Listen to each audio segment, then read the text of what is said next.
Grateful to have Adam back with us. And gratitude's what we're talking about today. So I have a question. What are you grateful for? What has come through your life today or this week perhaps, this year? What are you grateful for? I'm grateful for our beautiful weather change, right? I'm grateful for each and every one of you. I'm grateful for Adam and his beautiful, beautiful music. So who wants to share what you're grateful for this morning? I'd love to hear from you. And I'll come to you with the mic. No pressure. What have you got, Lisa? I know you're grateful for something. I am so grateful for all my great health and finding the right way for me. Awesome. Yay. So it is. Anybody else grateful? Oh, Miss Denise, what are you grateful for? I'm so grateful for my mother and my sisters and my brother. A loving, happy family. Yes, and so it is. Awesome. Annie. I'm so grateful for my health and for my friends and family and for this church. Yes, and so it is. Anybody else? Reverend Glenn. Oh, you come home? Uh-oh, that's a problem. Get the hook. Let me tell you a little bit. I'm grateful for being a staff minister here and being able to work with great musicians like Adam and other artists we have here. I'm grateful for the great volunteers here and Mary and everyone else who really makes this happen. So it is. A couple more. Anybody else? Gratitude this morning. Yes, Joanne. I was really missing my dad yesterday, and he showed up in my dream last night. Oh. I'm really grateful for that. So it is. So it is. Anybody else? One more. Yes. I'm grateful to be here with my mother and to have found the center because I attend a center in California. Wonderful. Thank you. Thank you. So it is. We've got Santa Rosa represented and San Jose represented. Who was from San Jose? San Jose? Who was from Santa Rosa? Santa Rosa. There you go. So our Northern California, two of my favorite ministers represented here this morning. So thank you. And thank you all for sharing that. Doesn't it feel good to be grateful, to share that gratitude? Yeah, it does. Robert Emmons, who is the scientific expert on gratitude, tells us that expressing gratitude improves mental, physical, and relational well-being. Being grateful also impacts the overall experience of happiness, and that these effects tend to be long-lasting. Yes, we know that. Our gratitude journals, all the work that we do around that, it feels so good. But, there's always a but, right? But do we express gratitude in the most empowering way that we can? Do we express gratitude in the most empowering way that we can? Is it possible that praise and compliments can actually be damaging judgments? Can be damaging judgments. That's what we're going to be talking about today as we complete our September series, which has been all about peace and nonviolent communication based on the work of Marshall Rosenberg. And my talk today is gratitude, peace, and nonviolent communication. So as we've done for the past couple of weeks, I'm going to invite you to bring into your awareness a situation, an event, something that's occurred in your life, but not a conflict this time. We've been looking at conflict in the last couple of weeks. Today I want you to bring up into a situation of gratitude or a situation of praise or compliment, something that's happened in your life. And just hold that lightly because we're going to go back to it and see how we can apply what he's telling us, teaching us to those situations. So I want to start with how we express gratitude. Start with how we express gratitude, and then we'll move into how we receive gratitude, how we receive that. And we're going to use an example so we kind of get our mindset with it around business or a management or and maybe a school situation, teaching, a person of authority, if you will. And some of the things they might say, you did a great job on that report. You are so incredibly sensitive. You are so very kind. We hear things like that, don't we? We hear things like that. And research shows that complimenting and appreciating employees and students does increase their productivity. Studies that show that. Would you agree? Praise, appreciation. Yeah, sure, it feels good. Because our brain does what? Our brain says, wow, that felt good. What did I do to get that? I'm going to do more of that to get more of that because that felt good. Remember reward and punishment from a couple of weeks ago that we talked about? It's the same kind of thing, isn't it? Yeah, it's the same kind of thing there that we're talking about. So we strive to get that A. We strive to get that promotion or that increase in salary. But at some point, after we've continued to receive that praise for doing that work, it might become a little hollow. It might become a little hollow. We might not be quite as motivated by it because there's a disconnect. There's a hollowness where we begin to realize that what is being shared may not be authentic. It may not be coming from the heart. It may be more that heady word stuff of, whoa, rah, rah, way to go. What do you like so much about what I did? You ever feel that way? What do you like so much about what I did? Great job on that project. Do you have any idea what I did on that project? Right?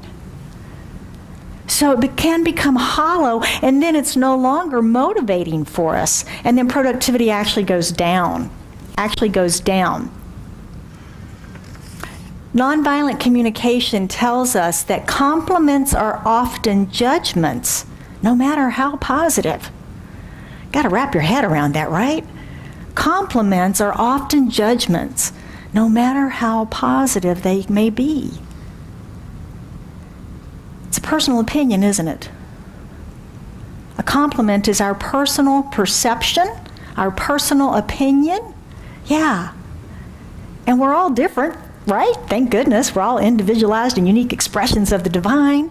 So we see life differently. Can you see how compliments could be used even as control? If I compliment them, they will like me. If I compliment them, they will include me. We're back in that situation. I overheard an interaction on Friday. I was at the nail salon, and it was pretty peaceful and quiet in there, and all of a sudden the lady next to me erupted. And she said, I am not waiting for my nails to be polished. Go find another bottle of that color. And the entire salon went. And the tech that was in front of her tried to appease the woman. It'll just be a couple of minutes, And she was having none of it. She said, I am not waiting. Go find another bottle of that color. And the tech got up and actually went and took the color off of the other tech's table and painted this woman's nails. Well, in the middle of painting her nails, this woman says, that's a pretty blouse. I'm sitting right next to her. Now, she's talking to the nail tech, and I thought, wow, in light of what I've been reading, isn't that interesting? Interesting timing of that comment. And my question in my own mind was, is she using that compliment as a way of diffusing her anger and her rudeness? Was she trying to diffuse that? Perhaps. I don't know. I don't know what was happening in the woman's mind. I just heard and then had my own thoughts around it. And we've all been programmed in some of that situation. Anybody grow up with Captain Kangaroo besides me? Wasn't it Captain Kangaroo that was always teaching us to say our pleases and thank yous? My sister still has that sign in her kitchen at her lake house that says, say your please and thank you, to teach her grandchildren. And we knew if we said it, we didn't know why we were saying it, but we knew if we did that we got what we were trying to get, and if we didn't, we might get fussed at. But we were programmed. We were programmed to say please and thank you, and sometimes it's hollow, isn't it? Sometimes it's hollow. It's just a reaction. It's just a response. So I want to walk us through an example that is in the book that we're talking about today, which is Marshall Rosenberg's Speak Peace in a World of Conflict. Wonderful material. If you've got any interest in what we've been talking about all month, I highly recommend his work. And he was talking about looking at gratitude. And after one of his workshops, a woman walked up to him very excited, and she said, "You are brilliant."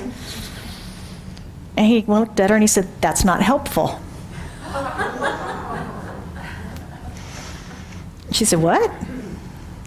He said, "Telling me what I am doesn't help. I have been called lots of names in my life, some positive and some not so much, and I can't ever recall learning anything of value by somebody telling me what I am. There is zero information value in being told what you are." Now, I sense from your reaction that you were trying to express gratitude. And somewhat bewildered, she said, "Yes." And he said, "Well, I want to receive it, but telling me what I am doesn't give it to me." And she says, "Well, what do you want me to say?" And he said 3 things. 3 things. What did I do to make life more wonderful for you? What did I do to make life more wonderful for you? And she said, "You're so intelligent." He said, "No, that's a diagnosis. That's a diagnosis. What exactly did I do to enrich your life? What specifically did I do that enriched your life? What was it?" And she said, "Oh." And she opened up her notebook and she starts pointing at 2 things she had written down with big stars on them. She said, "You said these 2 things. You said these 2 things." And he said, "That helps. That helps. Now, it would help me to know, what are you feeling right now? What are you feeling right now?" And she said, "Oh, relieved and hopeful.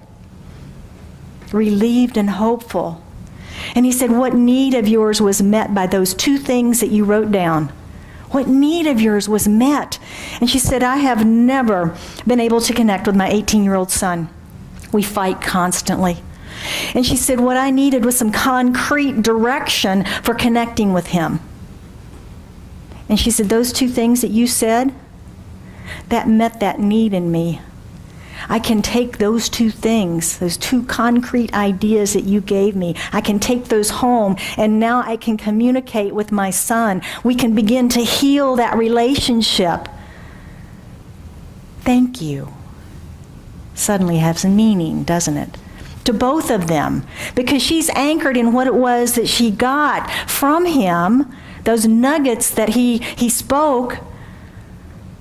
And he's anchored in that celebration with her, not about him, about the information that she was able to apply. I would bet he said an awful lot of things that day in that workshop. Those 2 things were important to her, and she shared that gratitude with him, and they together celebrated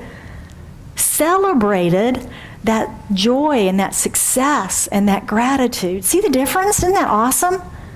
It's awesome. Thank you takes on value. Takes on value when we share at that level of the heart. At that level of the heart. Much more so than "You're brilliant." How so? Tell me more. So let's think of your interaction that you brought to mind in the beginning of service. How could you have perhaps been more authentic in sharing your gratitude on how it impacted your life? What did that person do that made life more wonderful for you? What specific thing was it? What were you really feeling? And what need was met? What need was met? 3 really empowering questions, aren't they? 3 very empowering questions that we can ask whenever we're in that situation. When I'm talking with a staff member, if I can specifically tell them what that specific thing, great job on that project, that's not it, is it? When you opened up that due diligence folder and you looked at all of that stuff and you discovered that there was not a well operating agreement in there and that we were going to have a problem, you solved that problem. That was amazing. I was feeling so much gratitude and so much joy and relief that you found that, and you solved this need for me in knowing that we are protected and that the true meaning of due diligence has happened and that the company is not going to. Isn't that different than great job on that project? Yeah, it's specific, it's concrete, it's connecting at that heart level, connecting at the heart level. Let's go back to our salon and make up a better story. Make up a better story. So she has a reaction. She could have said, instead of, I like your blouse, she could have said, thank you for your kindness in retrieving that color. You see, I was afraid, I was feeling fear that I was going to be late leaving today from my appointment, because you see, my husband is very ill and I have to get home to relieve the hospice nurse so that she can move on to her next patient. Thank you for your kindness.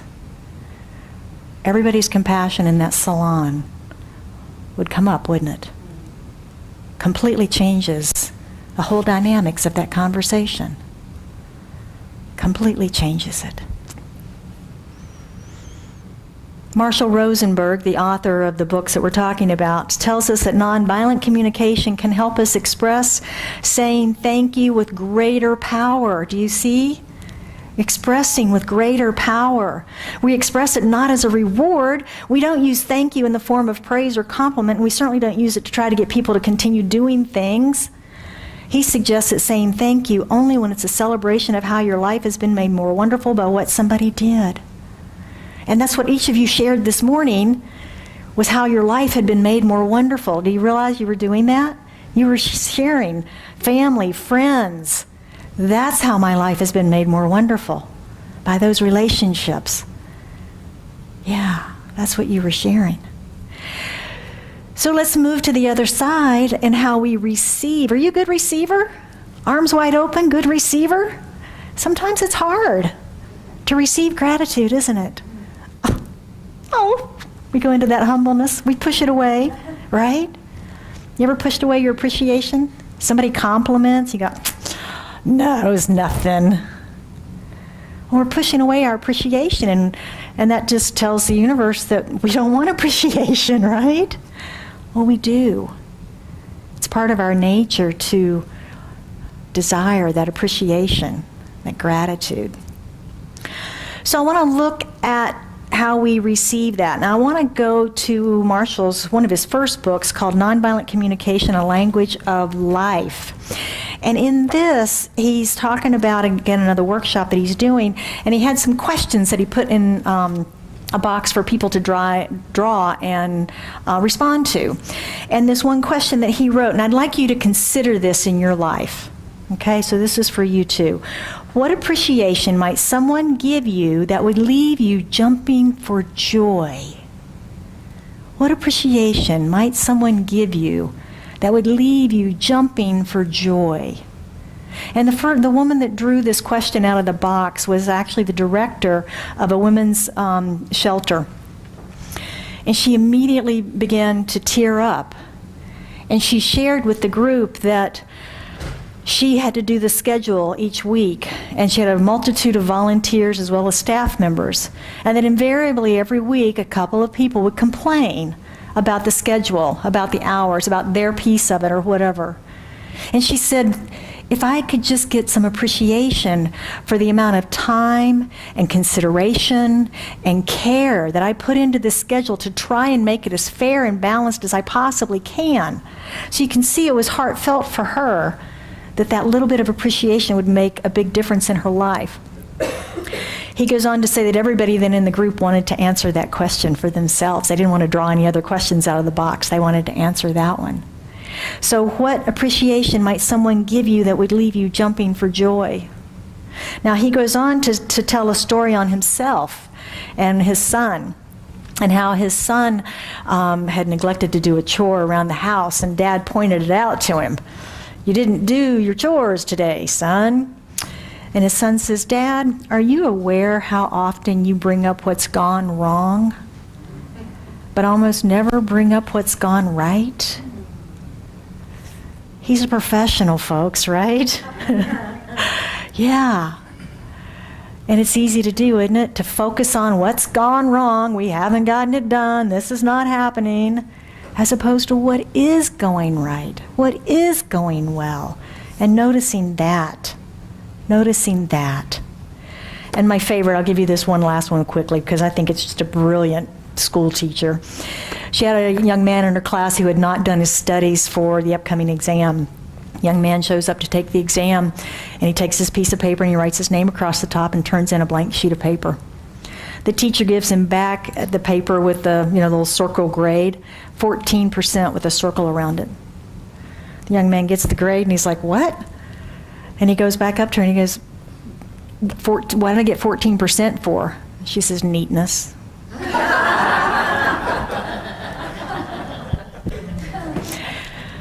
Noticing what's good. Noticing what's good. Not always what's gone wrong. So it's sometimes difficult to receive that gratitude and appreciation. It can be embarrassing almost, right? Why do we have that? Many of us don't receive gracefully. We don't receive gracefully with that simple thank you. Thank you. I know when I first started in this teaching almost 20 years ago, that was one of the things that I had to learn because I had been taught as a child that we didn't receive that praise and gratitude and stuff. So when I would receive a compliment, I would always discount it in some way. And I've changed from that, and I try now just to simply say thank you. Thank you. So Marshall suggests that we receive with the same empathy that we are having those conversations with those questions about what's alive in you, what's active in you right now. How can I make your life more wonderful? How can I make my life more wonderful? And being empathetic in those conversations as well as in our receiving of gratitude. So when someone is expressing their gratitude towards us, that's a gift, isn't it? And we can be grateful receivers of that gift, empathetic receivers of that gift. And it may be, like we talked last week, we're the ones that are learning this communication style, so we have the opportunity to help teach others by asking them, "Tell me more about that. Great job on that project. Really? Tell me more. How like what? Tell me more. What specifically impacted your life? Oh, wow, how'd that make you feel? My goodness, was there a need in you that got met by that? Wow, thank you for sharing that. What a joy to have been able to participate in that with you." Changes the whole level of communication, doesn't it? So we, as the receivers, knowing how this languaging works, can use these three techniques on both sides of that conversation, on the giving of our gratitude and also on the receiving of our gratitude. Imagine doing this with your children and seeing them grow up doing this with their friends and in school. "Yes, Mrs. Jones, can you tell me why you liked my report?" Imagine the communication that would start to improve on our planet. Amazing, amazing, amazing, amazing. Receiving appreciation without feelings of superiority or false humility. We could go to superiority, right? That could happen easily. We could go to ego. "Oh, tell me what was so good about my project. Yeah. It's not what it's about. It's about celebrating the good that is shared, the shared good between us. Ernest Holmes, from a little book called This Thing Called Life. He wrote it in 1943.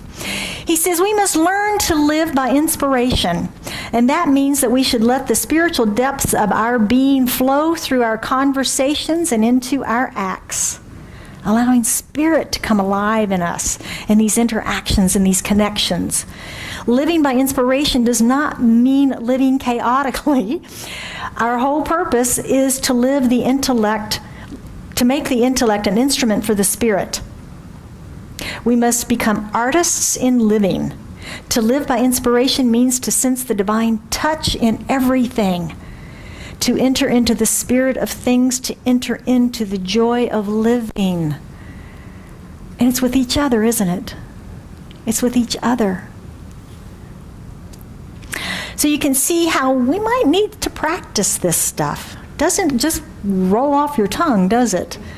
We might need to practice this a little bit and change our thoughts on both sides of this idea of giving and receiving gratitude, and just almost memorizing those 3 questions. I've been playing with them for 4 weeks now, and I still have to cheat and look at my notes sometimes because they don't just roll naturally all the time. But I think they're valuable in changing at least our interpersonal relationship, if not beyond that. So the 3 components of appreciation and celebration: here's what you did, here's how I feel, and this is the need you met. Here's what you did, here's how I feel, here's the need you met. Just keep boiling it down to where we can remember it, right? Here's what you did. What did I do? Here's how I felt. How did you feel? Here's the need I met. What need did I meet? And that requires knowing those languages, doesn't it? The language of needs, the language of feelings, and the language of making a request. Those are the other 3 ways that we're learning to create peace in our life. And he says, first, we connect. This is kind of the summary of the whole book for the month that we've been reading about. He says, first, we connect to the life within ourselves, that power and presence of God within us. That's where we start with this, is connecting with our own inner beingness, our own self, learning from our limitations without blaming or punishing ourselves. And we call that self-awareness around here, don't we? We don't blame ourselves because we might have a small limitation about something. We don't blame or shame ourselves. We learn from it. We learn from it. We grow from it. And we do this through our spiritual practices, don't we? Through that quiet time of going within. Second, we create life-enriching connections with other people that allows our nature of compassion to be revealed. Remember the salon incident? Had there been a little different interaction, we could have allowed more compassion to come forward. Getting to the point of, even when there's an outburst, recognizing what's behind that is fear, and allowing our compassion to come forward in that moment. And the third, we can transform the corporate, judicial, and governmental structures we've created to support peaceful, life-enriching connections between us all. And that starts inside us, doesn't it? Reverend Glenn touched on this with his talk at the beginning of the month, on how we can use this idea of nonviolent communication in all of our areas of society. And it starts with us. It starts right here. And then all of our interactions, and that's how it grows and expands. So let's take a look at our practicing the principles this week. And I'm going to touch on the first 2 that we've hit on all month, which is what is alive in you, what is active in you in this moment. The salon lady, what was active in her? Fear. Fear. So what is active in you in this moment? And what can we do to make life more wonderful for ourselves and others? Might I suggest stop talking badly to yourself. Talk nice to yourself. If you catch yourself talking badly to yourself, don't do that, right? Do something to change that thought, to change that habit, to change that pattern. Be kind to yourself. Ernest has told us forever, change your thinking, change your life. It's true. And we start right there. Number 3, develop a language of feelings, needs, requests, and how to express them in a way that is a gift to other people. Imagine feeling like any request that you got was a gift. Wouldn't that be awesome? Yeah. And remember that expressing gratitude or compliments is for the sole purpose of celebration. How can we celebrate this thing that has happened between us? How can we both enjoy that celebration of it? And remember the 3 components of expressing gratitude. Here's what you did, this is what I feel, and this is the need of mine that was met. 3 components.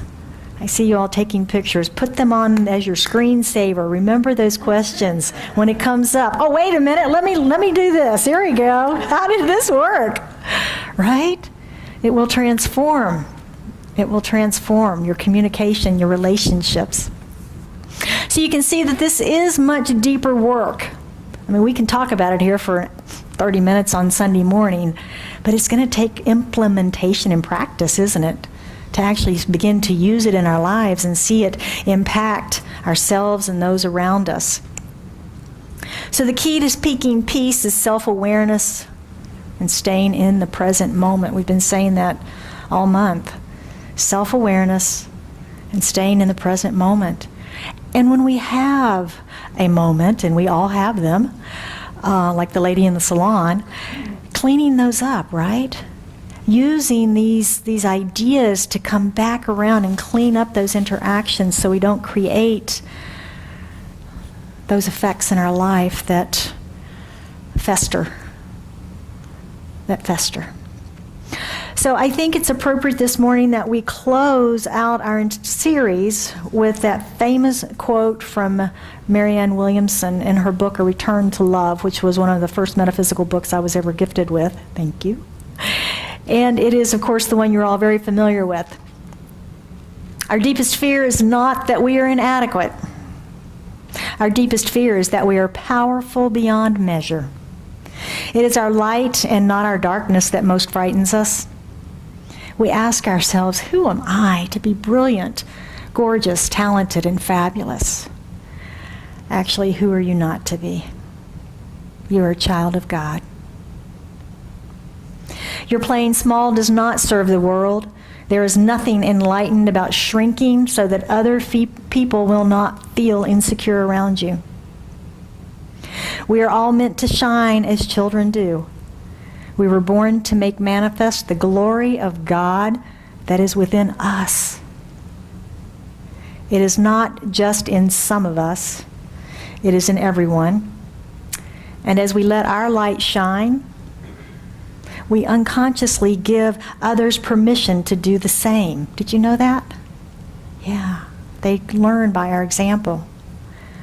As we are liberated from our own fear, our presence automatically liberates others. So we can be that change that we wish to see. We can be that peace that we want to experience in our world and on our planet. It starts here within each one of us.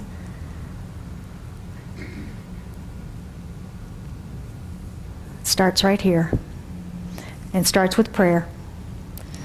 And I want to invite you to join me in prayer as we anchor in this idea of peace, nonviolent communication, deeper communication, gratitude. So how good it is to come together in this powerful place of peace this morning as we connect in the oneness and the wholeness of the divine,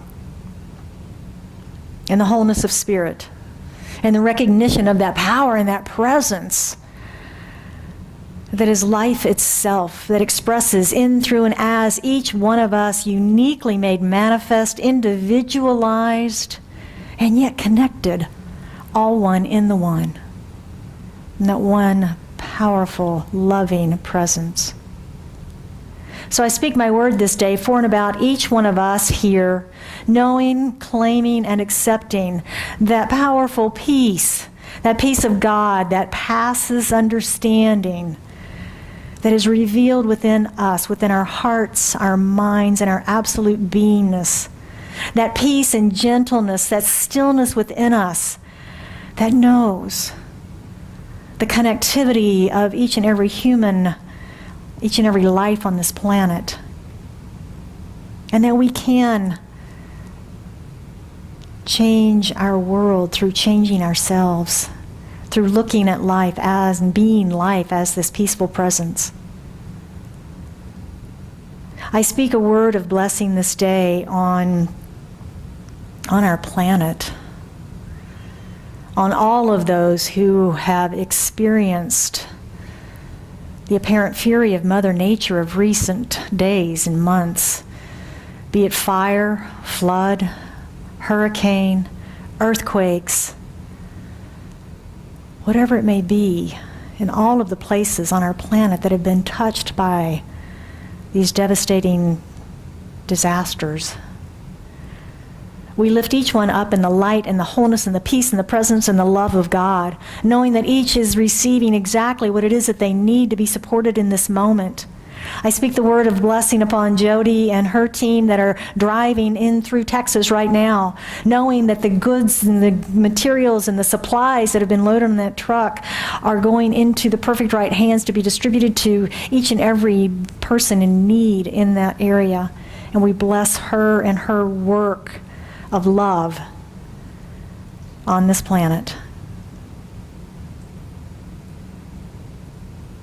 So it is with great gratitude, great joy, thanksgiving, that I release this prayer into the activity of law, knowing that it's done. It is already done in the mind of God, and we simply know its perfect unfoldment now.